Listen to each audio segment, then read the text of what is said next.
Spinning. Yay, we're live. Give me a sec. I need to prepare the recording. I need to start the recording. Where's my Reaper? I just realized that having this set up for the podcasting is really nice. This is a nice topic for the chit chat. Like you're starting speaking with anyone, like, "Oh, you have a nice setup," and chit chat. I only know that Reaper is some tool for podcasting, but to be honest, I don't even know is it hardware, software, or what it is. I just know like all podcasts, like serious podcasters use it, but I have no idea what it is. Okay, so let's have 20 seconds. So, have you used Audacity? It feels familiar. But Okay, what do you use for recording? QuickTime. I see. Okay. So the whole industry splits in two ways. So Audacity was an open source tool that everyone have used for recording. It was like, if I would compare Reaper and Audacity, it's Photoshop and GIMP. Mm-hmm. But they actually have a very different concept. So Audacity was quite old. So the concept there was you're applying the filters and it will apply it offline, in the sense that it will take time. It will readjust the whole track and then it will show to you. Reaper from the beginning has, screw it. You're applying everything real time. So it's not changing anything live. You're applying the filters, and it will dynamically, when you click play, it will dynamically change based on the filters and things. Does it mean you can use Reaper for online podcasts and Audacity now? To be fair, Road Podcaster has this hardware built, so I'm using filters there. So that completely killed the need to use Reaper. So actually using Reaper for the sake of backup. But before that, theoretically, yes, you can have in signal if you'll figure out how to create out signal. But this completely revolutionized the whole industry, because if you're applying these processing steps in Audacity, you either have to have tons of the memory to create a history, or you actually have to completely damage your track by applying filter and then de-applying the filter. So it's like Reaper is non-damaging. Correct, yes. It's always have the source and then dynamically applying. But it was obviously way more computationally intense, but it was developed this in mind when the compute was more popular. And that's how it effectively became the standard de facto. It reminds me of Blender for 3D modeling. They have whole mode of I don't remember how correct name, but non-destructive way of changing figures. Mm-hmm. Because before in most 3D software, like you have to you change vertices and like planes, and you change object, right? Mm-hmm. And it's always like previous state or some snapshots of past. But now Blender, and I guess other as well, you can combine things as a graph nodes on top of each other, like subtracting, merging, and it's all like in a, like you said, it's like layers of things. You can remove any layer and get back to previous form. Sounds to some extent familiar, at least concept. Yes, you can have these layers one on top of each other. Okay, let me click the recording so we can start. It was a really nice pre-show. Okay, so 3, 2, 1.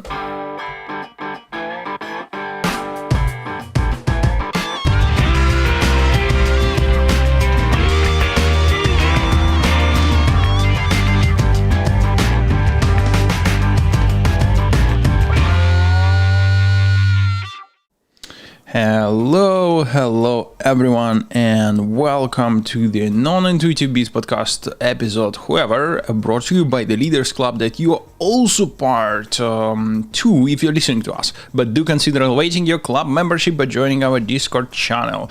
I hope at some point we'll start giving NFTs, and today in this virtual studio we have Dmitry Mananikov. Say hi to everyone. Hi everyone. And as usual, the most annoying voice is from me, Slava Kovalevsky. And I just have realized that I forgot to open my Firefox with and share with everyone. So they just watching our faces. so to speak. So let me find the window and share. And almost. Do you use Firefox for anything else? Nope, that's the whole premises. So it's not accidentally signed in anywhere, and I will not open something with my credentials being signed in, and there will be no personal information shared. I use Firefox to log in to Synology because Synology has a really weird model of access. Like you can access something from admin account and something from non-admin, but if it's in the same browser, it's fucked up. So I have to like move admin account to Firefox. I see. So what you're saying that if you will be presenting, you will not be sharing Firefox. Yes.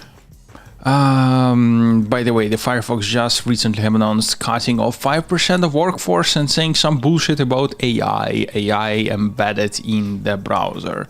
I don't know what you think about this.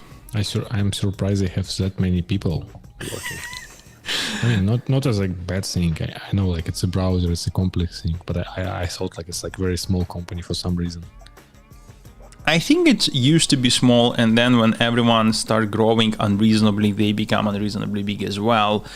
And to be fair, last time I checked, that was years ago, literally years ago, they amounted for several percent of the traffic. And if you do amount of several percent of the traffic, you theoretically can start negotiating with biggest players of the search for the who will be the biggest player, who will be the default search in your engine. And this looks like how they're actually making money. Yeah, I actually have no clue. Okay, we have several interesting topics. Let me open one. Obviously, the biggest one. Let's just get it over with. And I know you put it in, but obviously everyone have heard about this. Hopefully, if you have not, you will hear from us. And this is Sora, my friend. Tell me. You had it. You have to tell. Yeah. Okay. So OpenAI released a new product. Well, they not released it completely for everyone. It's still under request. It's a tool called Sora, which is essentially generating short video. I believe it's 1 minute. Yeah, something like that, yes. 1 minute from text description. So it's pretty much what they did with DALL-E for images. Half a minute. Yeah, half a minute. And you can go to website and see examples. Slow is also showing them. It's pretty good. I mean, still, if you pause and look at it like for a few seconds, you will realize it's like AI videos. There are like all things. But if you remember like AI videos a year ago, they were horrible. Like objects of like mutating, shifting, like doing something weird stuff. They still have it, but like much less. So it's more clear, especially for short. Like if you make TikTok video from this, like people maybe not even notice like this is AI because people usually scroll fast. So it's pretty good. I think like there are a lot of tons of appliances for this, like good and bad. So I'm really looking forward how people start using it. The biggest challenge that this image video generating specifically facing, and to some extent image processing, is consistency of the characters and scenes. Agree. And it's same for images, right? Like it's easy to create one perfect portrait, but hard to make like 5 different shots. Yes, and mostly because this is in very early stage of the development, and we have this part of the brain that know how to picture stuff. But the thing is that if you give even the same input, it will picture the slightly different thing, and you have a limit on how big of the input can be. So you literally cannot recreate exactly same output. And theoretically, we need to have a higher level part of the brains that will know the concept of the character, scene, it will memorize it, and then we will try to recreate it exactly the same way. And this is why, by the way, in all examples that you will see right now, you will see only one scene. You will not see the same character that actually in a different scene, different placing, or anything like that. Because honestly, this is not possible yet. So and this is the simplest way right now to recognize example. I already have seen example that actually was a Bollywood movies, not the real example generated by neural network. And one of the simplest way to recognize if whoever showing anything to you, if they would be showing to you some complicated scene that changes the angle. It shows from one angle, then another angle. but it's the same scene. This neural network right now not capable of doing so, because the way how it's works is almost picture by picture. They have the prompt, they have the picture, and they're effectively asking the part of the brain, okay, with this prompt and this picture, what would be the next picture in the frame? And with this specific way, it's really impossible to move from one character to another and then back to previous character without more complex neural network, which, by the way, they're working on, but, Yeah, probably they could mix and match and okay, make a video, cut a person from it, put in another environment, something like this. Correct, but this will allow you to solve this problem if you have continuation of the same character. If you actually need to move to another part of the story than back to a previous one, you now have to have higher level order. We'll say, okay, now we're going back to that character. Here is a picture and things like that. Another thing I wanted to mention, since we're speaking about OpenAI actually finally have started releasing long-term memory. So something that I have implemented for one of my GPTs finally has a native support. I don't yet have access to this feature, and I'm still using my personal GPT with a vector DB in the backend. But nevertheless, I have official feature that's rolling out for a customers. I think we covered it in some time ago. That was rumors, but now it's official. I've seen a joke today on X Twitter.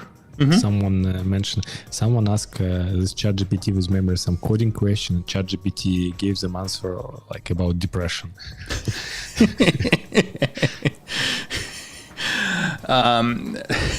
Fun fact. When I started testing my feature, I feed it my CD, like saying, here is a fact, go and memorize it. So like roughly now 1 out of 3 answers, the GPT starts, okay, for you as an expert in ML ops with experience of X amount of years, this topic should be, and then in time to time, I don't know what it's trying to do, but it tells me that for me with this experience, I should be blah, whatever is that blah, and it's just so funny. But jokes aside, one of the real problems that I have found that some of the facts that it memorizes about you are transient. Like, okay, you work here, then you work there, you have you live in one place, then you live in another place. And so far it looks like, at least my implementation, don't know about this one, it's getting extremely confused if it knows several facts that contradict each other. And it doesn't have the notion of overriding the fact. And again, this is just my implementation, but I wonder how this memory from ChatGPT will help you to solve this problem. And sure, you can go manually remove it. That is there, but I wonder how it can reasoning by itself, which facts to delete, which fact to preserve, which facts to update. It works like a magic for the first several months, but if you're using it more than that, you will start accumulating these conflicting facts about you. Maybe you can use a time recency as a weight. This happens after, so it's probably more important. Maybe I have no clue because it's the fact that it learned about you theoretically should not have a weight depending on when it have learned it. So let me give you an example. Your age, your date of birthday, it should not be less. It should not be less certain about your date of birthday just because you told it a year ago. I'm not saying. I'm saying about like fact time itself. Like if you say, "Hey, I was working in Google and then I was working in Microsoft," and maybe you have hints when you worked for one another, then can use recency. Oh yes, yes. So you see, you implicitly already drove some rule of thumb for which fact this need to be separated. So it's actually need to have this reasoning on itself, because you cannot just outline all the rules. And another interesting thing, time to time you're chatting with a ChatGPT and you're saying, okay, give me answer as if I'm the person who trying to do blah. It will be, oh my God, okay, now I know that you're a person that's trying to do blah, I memorize it. Thank you for telling it to me. New fact about you just recorded. Which is effectively just a role-playing technique of making it do its job better, but not actually supplying it any new facts. So there is interesting edge cases that I have found in just my implementation. I really would love to see how they implemented it. Do they roll out randomly, or you need to request this feature? So at this point, I don't think there is any meaningful explanation to whom they rolled it out. I have no access to it. I'm actually going to check it right now. Yes, I still don't have. I do not have access to that at all. Unfortunately, yes, I'm still not there. So I have no idea.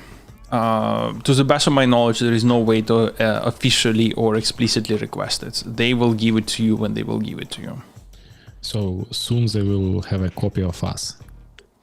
Exactly. This is how we discussed this memory.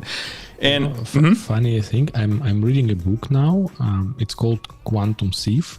Actually, I'm reading like second book, but Quantum Thief is like more like first one of trilogy. And it's like a science fiction, and there's actually a fraction of like not really people who try to digitalize humans. So they essentially make a copy of people's brain and call them goggles. And use them as use them as appliances, like as a mathematician goggles for solving mathematical purposes, like scientists and so on.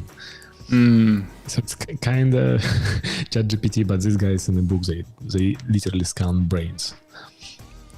Interesting. I wonder that the fact that you're recreating, for example, brain of Albert Einstein, is it that different that you're recreating the brain with neural network and having a prompt behave as if you are Albert Einstein? Now the question still arises: are we actually now creating the real? I don't want to say people, entities with intelligence or not? I don't. It's hard to say, right? Like, because I mean, if neural network is big enough, there's intelligence. At least my opinion, right? Like, I'm not a scientist, but I think, okay, if you create a big enough system, it will have intelligence. But then the real question is like, what is intelligence, right? For me, it's more about like Turing test, right? If I can talk to this person and it seems reasonable to me, okay, I can say it's intelligence. Yeah, but to be fair, Turing tests have been passed already by many years. Like I think the first occurrence of actual solid pass was 7+ years ago. But at that point, they used not only proper AI, but they used some other technique to mock people. Like, for example, the first AI that passed Turing test was trying to pretend itself as a small girl that barely can speak English. And because of that, first that one, and second also matter of time, right?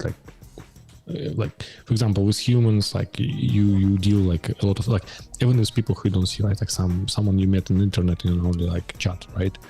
Mm-hmm. After some time, you still may realize like, is it AI or human? So I guess like Turing test, it depends on like how long is time, right? True. And do you know this story? Guy used GPT to find perfect wife. Yeah, I think I've seen it. This is the hilarious story where the guy effectively have developed the chatbot that would be speaking of his problem converted with 5,239 women on Tinder. So effectively, while many of these chats led to nowhere just because of the bugs in the system, majority of it actually he was able to sustain for a prolonged period of time without other parties suspecting that it's not a real human being. So if this is not the proof that we are way past the Turing test, I don't know what it is. Maybe expectation of intelligence on Tinder is lower than on other channels. True, but the Turing test, that's why this the 7+ years ago, the first AI was was presenting as a little girl. The Turing test was never about we need to mock a particular level of intelligence. The idea was that if any program can convince you that the program has intelligence, that probably it is, because we can. I understand. When I'm saying Turing test, I mostly mean like, okay, if we're trying to figure out is this thing can behave like a human, like in a certain condition, we just test it, right? Like it's pretty much like we test self-driving cars, right? Like we let them ride, we see how they behave, and after some time we have, okay, we believe they doing okay from driving perspective. True, yes, but I'm not sure I'm following. So if you're saying that intelligence is something bigger than what humans possess, you are effectively now in the corner where you have defined that. No. So I'm not saying intelligence is something bigger. I'm defining like intelligence is something that we perceive as intelligence. I don't think there is like any straight how to say mythological scientific test which can say, okay, check these things and mark a checkbox and this will be intelligence. I think intelligence is always like our perception. And in this case, we have tons of the evidence that we have reached that stage. Would you agree? No. I mean, I talk to ChatGPT only. It doesn't feel intelligent to me. First of all, now you replacing we as a humanity with you.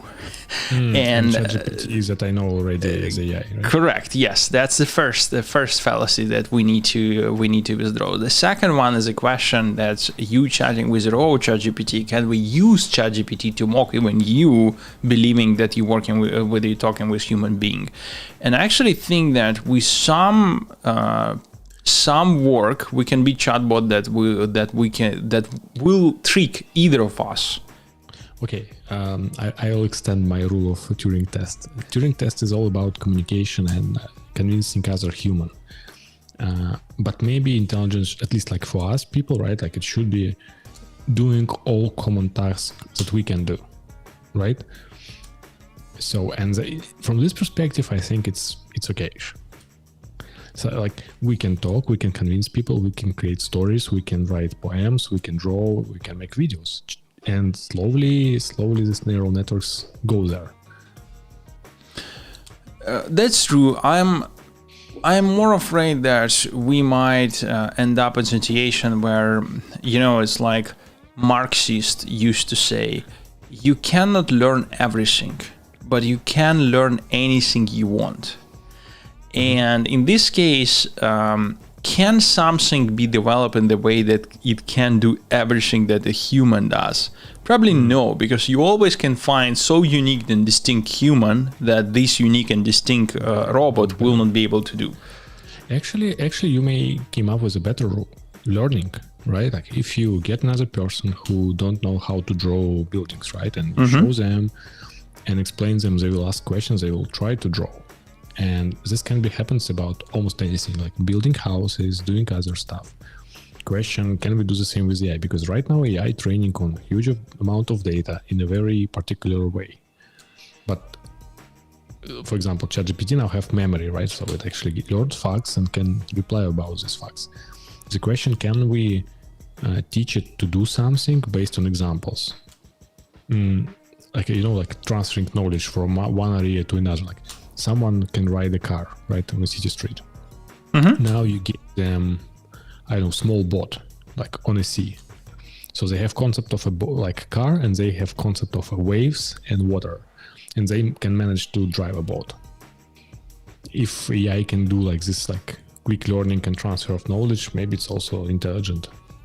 Oh, but in this case, we are there in the sense that the whole idea of knowledge transfer that exists, or fine tuning, is that you're taking the neural network that has been trained on, as you said, tons of the data, and then you do a very quick fine tuning on your personal data. So it effectively has no idea about your data, but then it do several shots of training, and suddenly it knows your data.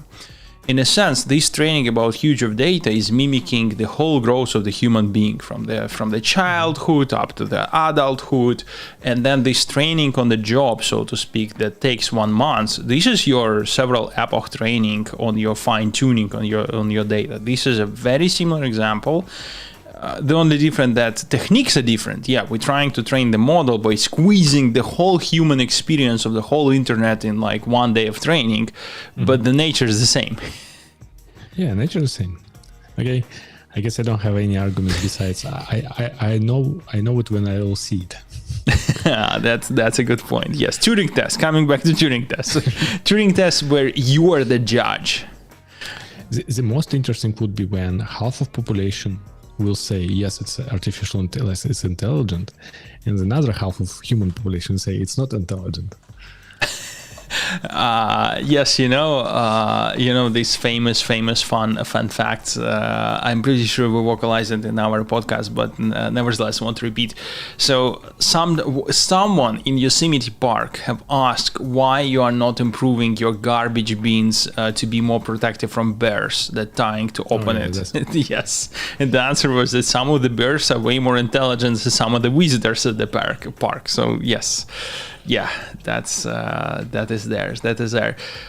I'm not sure how to feel about this, but I think the reality that you describe is actually the one that we're heading towards. We will have a scale of intelligence, and some of the human being will be lower than some of the systems that we're building. To be fair, chess games.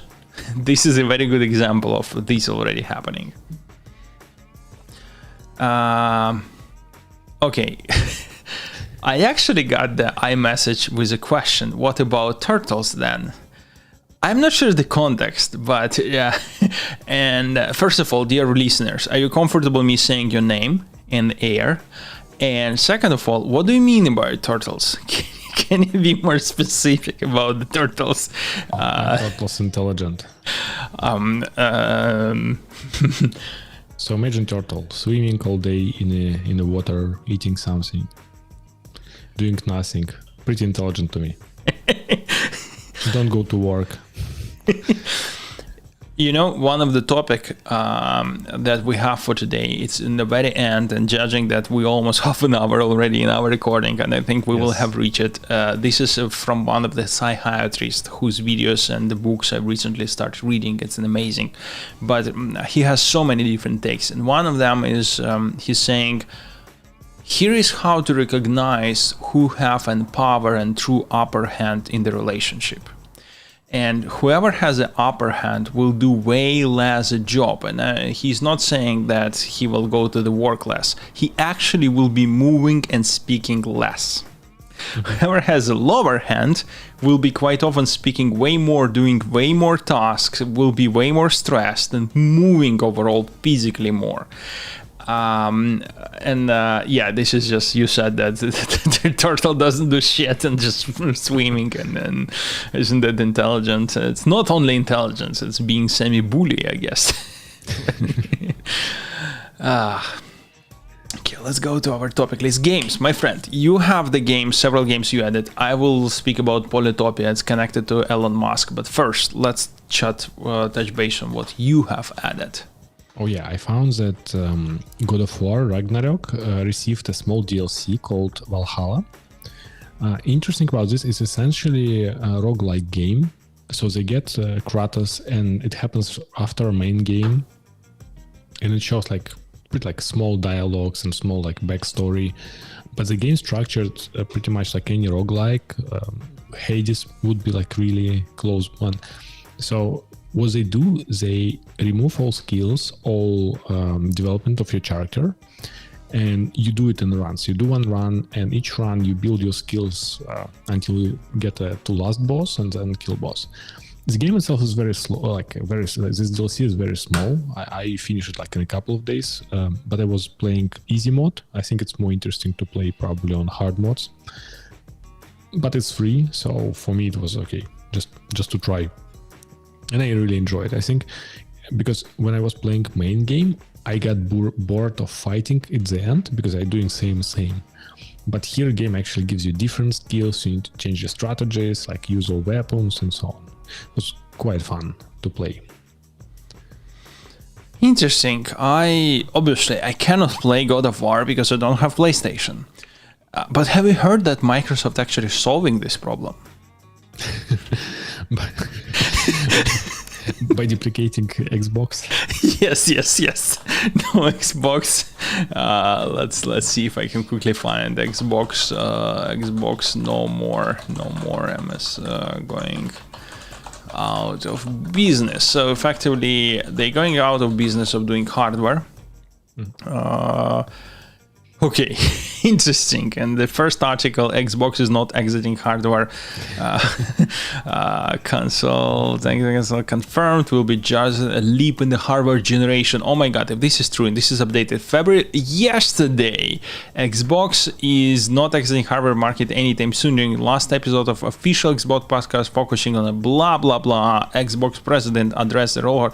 Anyway, I'm going to read this, but the joke was that there was a rumor that Xbox going out of business of the building hardware sometime soon-ish, and because of that, the again rumor was that they will kill the hardware, they will start enabling their games on PC and the PS5, and in this case everyone will just buy PS.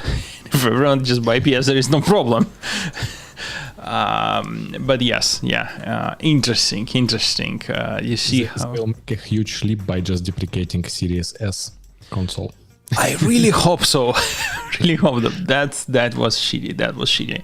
Yeah, there is this project Brooklyn, by the way, that was leaked some time ago, but I don't believe that Project Brooklyn could be answered to this hardware deprecation thing, because Brooklyn was in the developing for quite some time. So the rumor actually that Brooklyn will be the last one, and to be fair, the Brooklyn is just the upgrade on top of. So even at the spec that have been leaked, the Brooklyn is effectively GPU have the same 12 teraflops plus 4K, so it's not more powerful. It's exactly the same. It's just a different form factor without the Blu-ray disc. Anyway, okay. You actually added several games, so my friend. Second game is Spider-Man 2. I didn't play much. The thing is, on the PlayStation, when you have subscription to their, they have 3 tiers of subscription. If you have a second one of features is that many games have a demo. Not a demo, is like a special portion of a game. It's just time limit you play. For example, for Spider-Man, you get 2 hours of play, which is enough to give you through entry section and try to play. So I played this pretty much like a first game, so I wasn't really super impressed. I'll probably play it in some future when it became free or very cheap. But interesting thing in this game is they really speed up Traversal City, because the first one they were limited by PlayStation 4 and a hard disk drive. So loading speed was so a bottleneck. They actually use really interesting techniques. They copy objects on a disk, so it's loading fast. But this game goes to PS5 only, so it's faster. They make traversal much faster. You can fly instead of swing, and stupidly it makes game less fun for me. It's you move so quickly through cities that you don't really care about city. Before it was okay, I need to really think about my road up front to swing properly. Interesting. So and by the way, is it true, everything that I'm hearing, that this is effectively the same game as the first one? Yeah, it's pretty much, they added Brooklyn part, and there's 2 Spider-Mans, but essentially the same. It's not really revolution or anything. Got it. Continuation pretty much. Should have this been a DLC? I didn't play through it, but I think it's much bigger. It's tens of hours of gameplay. Got it. Okay. By the way, what about the Elden Ring DLC? Have you heard about any news? When is it going out? I think it should be released in February, but no particular date. So, literally this month, so soon. Elden Ring DLC. Am I right? February, so... Yeah, I think so. Elden Ring quietly updated and the fans are excited. Today. Okay, so honestly, who knows? Looks like it's just update, but there is no DLC anyway. Yeah, I'm really looking forward to returning to this world, especially after I watched so many lore videos explaining me what the fuck is happening. Yeah, same for me. By the way, I have not finished it. Full disclosure, I haven't finished it. I have finished Alan Wake 2, and I'm rarely finishing the games. Guilty. Oh, I have a demo of Alan Wake. I will try it soon, finally. Ooh. By the way, I must say, so if you are not a huge fan of Remedy Universe, you should think twice in the sense that game is amazing. Don't get me wrong, game is amazing. But if you have finished the first Alan Wake, you probably know that it's getting repetitive quite soon. Here they fix that. It's not as repetitive as soon as you would would think. But nevertheless, it's getting repetitive at some point. Yes, the graphic is amazing. You're still amazed about the graphic, but it's still same. Good part about demo, if like a plot will hook me, I'll continue to play. If not, then I can just drop without regrets. But this is the thing. It will, at least for me, I was extremely engaged first roughly 30%. So that I can easily imagine how they create the demo that will be like, whoa, I want this game. Like, no doubt there. The thing that after the 30%, okay, mechanic is there, all the ammunition is there, and plot of the Alan Wake getting way more repetitive than plot of the saga. So, yeah. Anyway. Let's go to next one. Polytopia, what it is. So I'm reading the book about Elon Musk. I almost finished the book, and I actually was reading the book. I already read it in the chunks before, and I was finishing the full book. It's really, really long.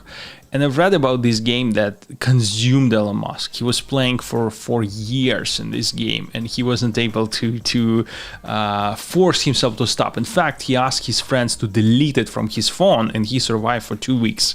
And then he get back to this game again. So obviously I've tried it. And I must say, yes, this is a very addictive and amazing game. So you have played Civilization, right? Mm-hmm.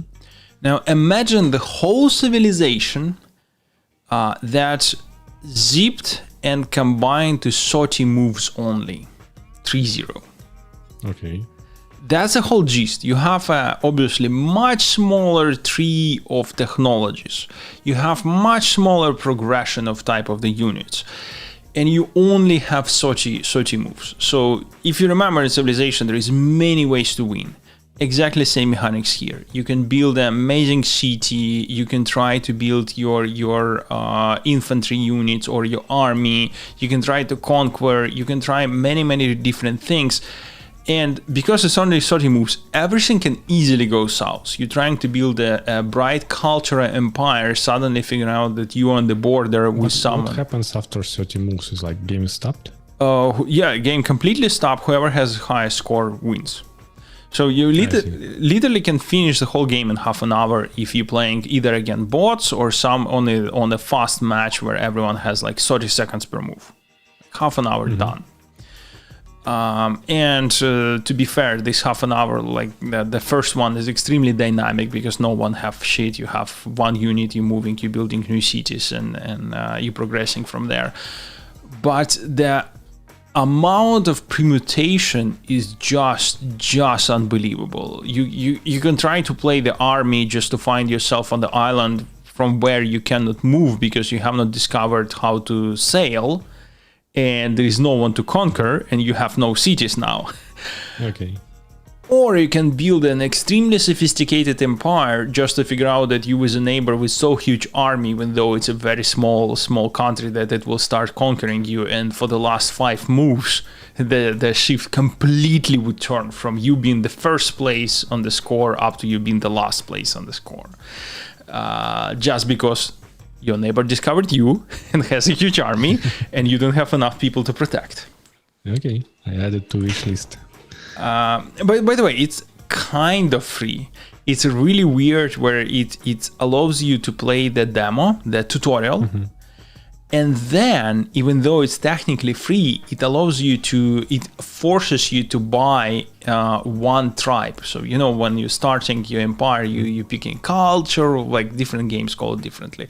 So here you actually have to buy at least one paid tribe, which actually forces additional permutation, because now you have a tribe that's available to everyone, and all the players have at least one unique tribe available to them. But the one that available to them is different. It's not exactly the same that you have or they have, and it's very cheap. Looks like it's for iPad as well. So I was looking for some game to play on iPad. Here you go, my friend. And because it can be played with your friends, let me know if you will like it. Let's play together. Okay. That's actually all about Polytopia. I highly recommend. You can even play it with pass-through, so just giving device to someone, step by step, because it's step-by-step game. It's very simple. Let me go back to the topic list. Options. That's why the next one is options. Both of us have purchased this extremely huge book. Let me type the name. The Strategic Investment by McMillan. Yeah, that's the book. Option is a strategic investment by Lawrence G. McMillan. My friend, what do you think about this book? I really like it. I mean, I'm very far away from investing, especially stock options. I haven't traded any stock options, and when I wanted this, I know like a lot of people lost money, and for me, usually answer, okay, how I can get really somehow fast to the topic and have a good knowledge. Okay, I just find the person who very professional in it and made a book, and I read this book. So I get some research on like what book to pick and got it, and I think it's done in the right way. It's very comprehensive. Like it looks like it goes through like a lot of details. It also updated. It's like 5th edition, and I was reading pre-text where he explained what was removed and added, and it looks like he updated really well. Like, okay, when things go out, not used anymore, he just removes the whole chapters. And I think it's also easy to understand. Like there are a lot of jargon, like a lot of terms, but it's still like has a pictures, has a tables, has a lot of examples. For me, it was like easy to digest. And a good thing, it's highlight all common pitfalls, which I really like. I actually started to use paper money trading for this one. I found a tool called Sink or Swim on a Schwab, and it allows you like to use like fake money but real everything else to emulate purchases. And I'm just trying to do the same strategies they explain in the book. It's Think, like thinking. One. Yeah, this one. I use just web interface, but pretty much I don't think this is like a best, or there are many of these tools that you can use. I think it's actually a very good way to prove that I can do something and not lose money. So far I lost $200, so not yet. Wait, 200 out of how many? On your paper money? They give you 100,000 at start. Yeah, I pretty much in the same boat in the sense that I'm using eTrader. I moved to eTrader. One of the reasons is because it has a very nice and sophisticated paper money account with no real money. I'm trying to quickly recall how much they give you. I think it's also 100,000. That's a starting point. And before this book, I was in the camp of people who just buying calls, buying puts, nothing else, who are not issuing puts or calls. And now I realize why people actually issuing at least calls. I haven't read up to the puts. To be fair, I still think it's crazy. I don't think I'm still going to do it. I still don't understand why you're supposed to pick it over some other tools. That is all there.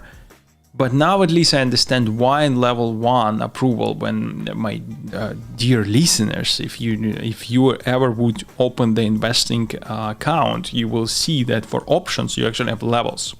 You can just say, I want to have option access. And one puzzling thing for me was why option 1 allow you to actually be a writer, create option call or option put. For me, that was way more complicated. I didn't know why you have to do so.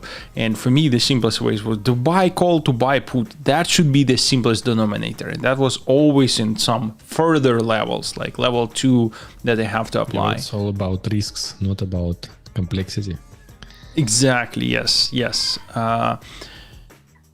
And Dimaya and I, we had a long chat because I have a huge understanding how to calculate calls. I still, to some extent, think it's crazy not to account ungained profits that you have lost. because you have not hold the stocks, so to speak. But that is a more philosophical question than practical. At least now I understand how they're calculating the profits. And yes, if you're actually issuing the call, you have way less risk than if you're buying the calls. So okay, so this was an amazing book for me, at least from that perspective. Obviously, in the beginning of the reading, and anyway, that was eye-opening for me. I don't know about you, but yeah. Yeah, it's good. And I think your question about why people choose this one over other thing, I think it's just one of many tools. And like if you have a huge portfolio, you probably use all of them for different purposes. And I think call writing is essentially, hey, I have a stock, why not to just, get some money on top of it? That's true, yes. But I was trying to recreate one strategy that a friend of mine is using, and by the way, you actually know that friend of mine. I realized it at least once or maybe twice. Sorry, I have to interrupt. I think I have to go. Go. Okay. Permanently, or you will come back? I have to go permanently. Okay. No problem. See you, my friend. Bye. Okay. So. I was trying to recreate a strategy that one friend of mine is using for the sake of investment, and his strategy was enable margin in your account. And what margin means is it means that you can borrow money from your institution where you have the account, so to speak. Now, if you have the margin, now you can write a put. And what write a put means, you're saying that, okay, you are ready to buy 100 shares, and let's pick a random shares, NVIDIA. You are selling the put that says you're ready to buy 100 shares of NVIDIA with a particular price. And let's say this price 300. So now, effectively, you're selling this right, and you're getting the premium now. And let's say you're getting the premium $10 or $20. But you are not using margin. Only actually if the shares will go down and someone will come back to you and says, here is my 100 shares, I'm selling it to you with this price. Only at that point you will have to convert margin to you will have to get the loan, get the margin, and purchase the shares. And that felt like a very reasonable strategy. Maybe it is, I don't know, a reasonable strategy to get your cash flow, because you're selling these puts, and if the shares will not go down, you're constantly getting some money, but you're not using margin. So you're literally earning the cash without using the margin, so you're not paying the percents. Now, here is the deal. When I try to recreate it with paper trade, as usually in everything in the world, the probability playing either against you or actually completely ruins the whole idea. The thing is, you will be getting so small amount of profits, like literally $100 at most. And at the same time, you have to have margin of thousands of dollars, time to time hundreds of thousands of dollars enabled, because if someone will come back to you and says, here is the shares, you have to have money. Sure, you can keep, in this case, if you're buying the shares, you can keep the shares, they are yours. But because you have bought it way more than they cost on the market, you might wait with these shares for quite some time. And on top of waiting, you will be forced to pay premium on your margin now, because you effectively took a loan that you have to repay back to your broker. So I actually failed to recreate the strategy in the way that would be reasonable in my risk tolerance levels. I'm not saying that the strategy cannot work. I'm just saying I have a risk tolerance levels, and this was way above my risk tolerance level. So yeah, there is no free lunch. That's the whole idea, no free lunch. Anyway, since Dima is out, I want to show just one thing that we haven't discussed, but I really want to discuss today. So far today, we have the very last episode of the special of the Grand Tour. today it's aired. I already watched it, and it's very sad. Sad not in the sense that it's a bad episode. The episode is actually quite reasonable. It's what you would expect from the latest episodes of the Grand Tour. But the thing is, this is the last one. I don't think there will be any more Grand Tours. I really hope it will be, but I don't think it will be. This is the very, very last Grand Tour that have aired. And, you know, I just love Grand Tour. I watched all the episodes, and before that I was watching all the episodes of man, I'm blinking, what was the name? Top Gear, of the Top Gear before that. So, yeah, I just don't know. I feel sad. I feel really, really, really genuinely sad. Anyway, Dima is out. Let's finish here. We have a huge topic that I do not want to start without him in the room, so to speak. Thank you everyone who've been today with us. And for everyone who have been watching us live, we actually have a nice pre-show where we have discussed some of the interesting topic about audio recording. With that, thank you everyone. Have an amazing rest of the Friday. See you same place, same time next week. Bye bye.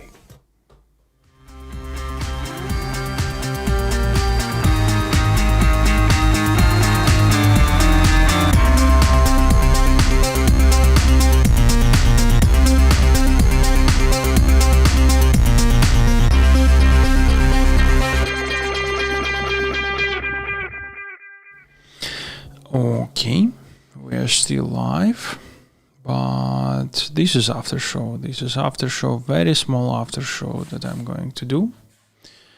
And to be fair, I'm just here for the sake of doing my job of rendering everything. Let's start with MP3. So I'm rendering the show. Yeah, I don't have too many things to add. And after show, let me think, maybe I have something to say.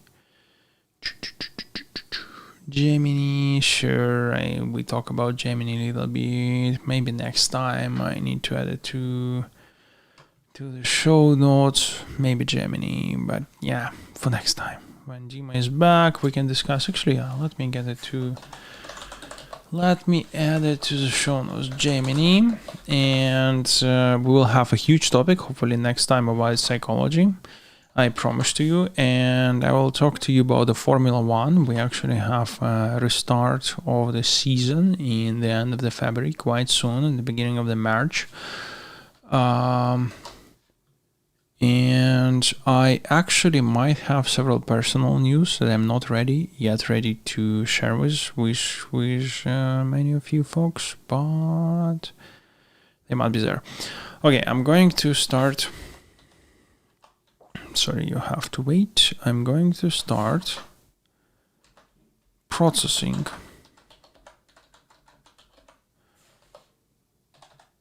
Yeah, I'm starting the processing to the GPT. Man, I'm still struggling and forgetting to update my scripts because they are still using old GPT-4 model. And it works fine, just don't get me wrong, but because it's old, it's actually cost much more than the latest one. Anyway, at this point, I probably will conclude. Thank you everyone who came to listen to us. This was a nice show. See you next time, same place, same time.